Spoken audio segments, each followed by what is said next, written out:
Sorti début août, Fall Guys est un jeu qui me passionne tout particulièrement et ma hype est loin d'être retombée, surtout avec l'annonce de la saison 2 de Fall Guys sur un thème médiéval avec plein de maps qui ont l'air très intéressantes, ça va apporter un peu de nouveauté et ça fera plaisir. Mais en attendant cette saison 2, concentrons-nous sur la saison 1 et j'avais envie de vous partager 10 astuces que j'utilise moi-même à chaque fois que je joue et qui me font finalement approcher assez régulièrement de la finale, voire faire des top 1 parce que je m'en sors quand même pas si mal sur ce jeu-là. Il est possible bien sûr que dans le tas vous en connaissiez déjà une ou deux, mais globalement à travers mes streams j'ai été assez étonné de voir que la plupart des gens ne connaissaient pas ces différentes astuces que je vais vous montrer aujourd'hui, du coup je me suis dit que ça allait peut-être vous intéresser. C'est parti!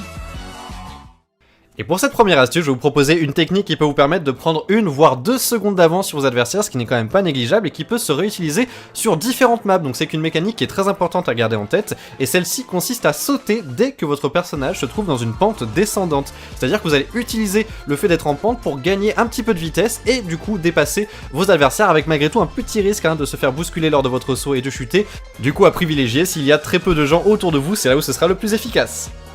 Alors l'astuce numéro 2, c'est peut-être pas forcément une astuce, parce que la plupart d'entre vous le savent déjà, mais on peut attraper une partie du décor dans Fall Guys. Et cette mécanique, elle sert assez rarement actuellement, du coup c'est pour ça que je pense que beaucoup d'entre vous ne savaient pas qu'on pouvait le faire, et surtout j'ai l'impression qu'elle va très souvent servir dans la saison 2, où vous allez même pouvoir attraper cette fois-ci des éléments du décor et les déplacer toujours avec la touche qui vous permet de base d'attraper les joueurs, mais qui permet également d'interagir avec le décor. Alors la troisième astuce est peut-être à double tranchant puisque vous risquez d'énerver vos adversaires qui risqueraient de se venger, puisque je vais en effet vous conseiller de tuer ou bloquer vos adversaires avec la mécanique qui consiste à les attraper. Ça fonctionne par exemple particulièrement bien sur la course de l'ascension où si quelqu'un tombe en général il va mourir dans le mucus, donc une défaite est égale un mort et donc un adversaire en moins pour l'affrontement suivant. Et là où cette mécanique est particulièrement efficace, c'est quand vous avez le mucus sous les pieds et que du coup vos personnages se mettent à glisser, puisque si vous arrivez à attraper votre adversaire pendant 2 secondes sans que lui vous attrape en retour, vous allez pouvoir le jeter en avant, devant vous, et du coup il va glisser et sûrement tomber dans le vide, c'est d'ailleurs ce qui m'est arrivé, et du coup c'est très très efficace comme mécanique pour tuer vos adversaires, ou tout simplement les ralentir, ça peut aussi servir parfois. Et pour l'astuce numéro 4, on reste dans le thème puisque l'objectif va être toujours d'essayer d'éliminer vos adversaires, mais cette fois-ci avec un petit peu de réflexion. On va parler notamment des jeux en équipe, les jeux avec l'équipe jaune, l'équipe bleue et l'équipe rouge. Le but de ces jeux-là est de qualifier les 2 équipes qui ont le plus de points. Du coup, ce que vous allez devoir faire, c'est d'attaquer en priorité l'équipe qui a le moins de points pour être sûr qu'elle ne va pas réussir à remonter la pente. Alors c'est assez terrible de dire ça, mais si on prend l'exemple par exemple du jeu où il faut capturer les œufs, et bien si vous avez une équipe qui a seulement 10 points et les 2 autres équipes qui ont 20 points, il vaut mieux essayer de piquer les œufs de l'équipe qui a 10 points pour être sûr qu'elle ne vous repasse pas devant avant la fin du compteur. Donc voilà, c'est terrible, ça s'appelle attaquer le plus faible pour être sûr qu'il se relève pas, mais ça a le mérite de fonctionner.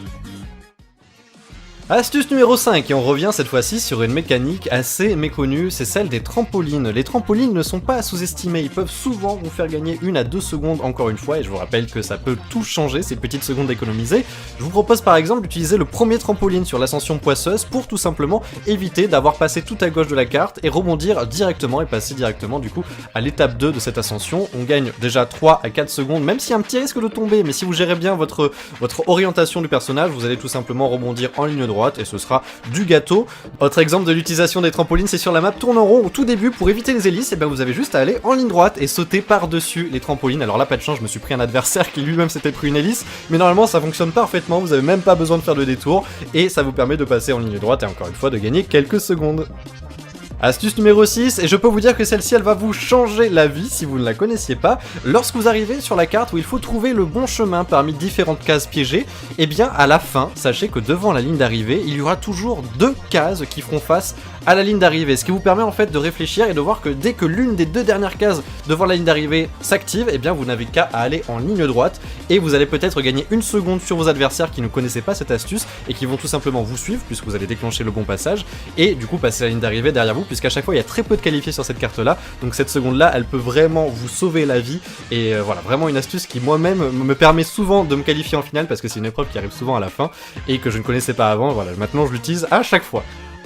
Astuce numéro 7, et on parlait justement d'arriver en finale, et bien lorsque vous arrivez sur l'équivalent de ce qu'est le TNT Run dans Minecraft, c'est-à-dire que les plateformes s'écroulent en dessous de vous, et bien un conseil basique, mais forcément si vous ne faites pas ça, vous n'arriverez jamais à gagner sur cette carte-là, c'est de sauter les cases une par une. Vous sautez à chaque case, ce qui vous permet d'avancer lentement et du coup d'éviter que le sol se casse sous vos pieds. Ça vous permet également, du fait d'avancer lentement, de pouvoir regarder un petit peu ce qui se passe en dessous de vous, et lorsque vous voyez que malheureusement vous n'avez plus de plateforme sur lesquelles sauter, sauter à votre étage, et bien ça vous permet d'anticiper un petit peu là où vous allez tomber sur l'étage d'en dessous. C'est très important hein, puisque forcément vous allez gagner du temps en restant en hauteur grâce à cette technique, mais du coup les étages d'en dessous vous commenceront à se casser par les joueurs qui eux courent dans tous les sens, donc va falloir avoir un petit peu de réflexion à chaque fois que vous descendez de chaque étage, ce qui est pas si facile, mais sans cette technique là, jamais vous ne gagnerez du coup sur cette finale.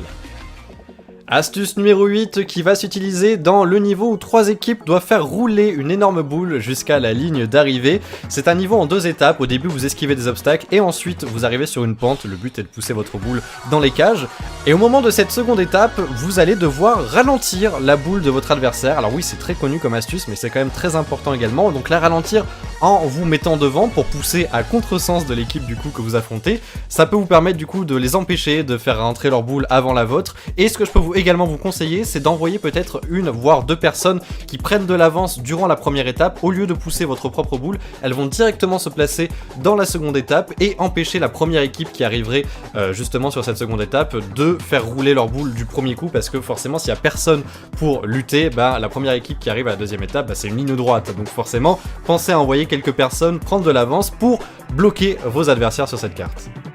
Bon, l'astuce numéro 8, je pense que vous étiez nombreux à la connaître, du coup je vais être généreux pour l'astuce numéro 9 et vous donner 3 raccourcis sur 3 maps différentes, et croyez-moi, vous allez me remercier si vous ne les connaissez pas déjà. Premier raccourci sur la map tourne en rond. Vers la fin, vous avez un élévateur vertical et une énorme hélice qui vous permet théoriquement de gagner du temps puisqu'il y a un checkpoint juste derrière. Et bien si vous passez sur cette pente verticale en longeant la gauche, vous aurez beaucoup plus de chances de sauter sous l'hélice qui en fait touche un petit peu moins le décor à cet emplacement précis, et vous passerez à peu près 9 fois sur 10. Donc ça fonctionne souvent, très souvent, et franchement ça change la vie sur cette carte là. Second raccourci sur la map Hit Parade, au tout début vous avez des rondins et une plateforme en hauteur. C'est pas forcément si facile avec tout le monde de passer ces plateformes là en sautant. Moi ce que je vous conseille, c'est tout simplement arriver au bout du rondin bleu, vous vous jetez en ligne droite, vous allez glisser un petit peu et vous remontez la pente, et vous verrez que vous serez tout aussi rapide que les quelques chanceux qui ont réussi à passer par en haut en sautant.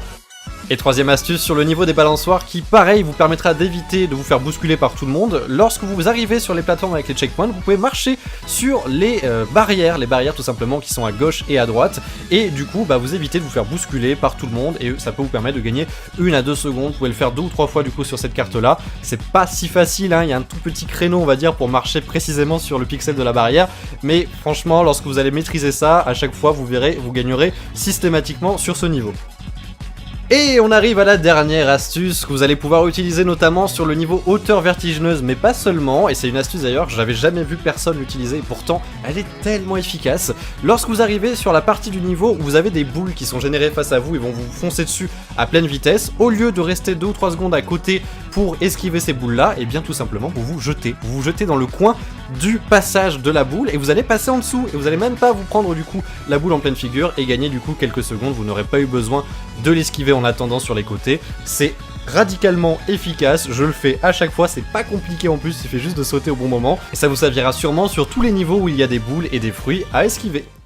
Et voilà pour ces 10 astuces, j'espère vous avoir appris certaines choses qui vous permettront de faire de nombreux top 1 à l'avenir. En tout cas moi ce que j'aime beaucoup avec Fall Guys, c'est que le gameplay a l'air extrêmement simpliste et pourtant il y a une vraie maîtrise derrière. Vous voyez ça notamment avec peut-être certaines mécaniques que vous ne connaissiez pas, que vous avez sûrement appris dans cette vidéo là. Si elle vous a plu, n'hésitez pas à la partager à tous vos amis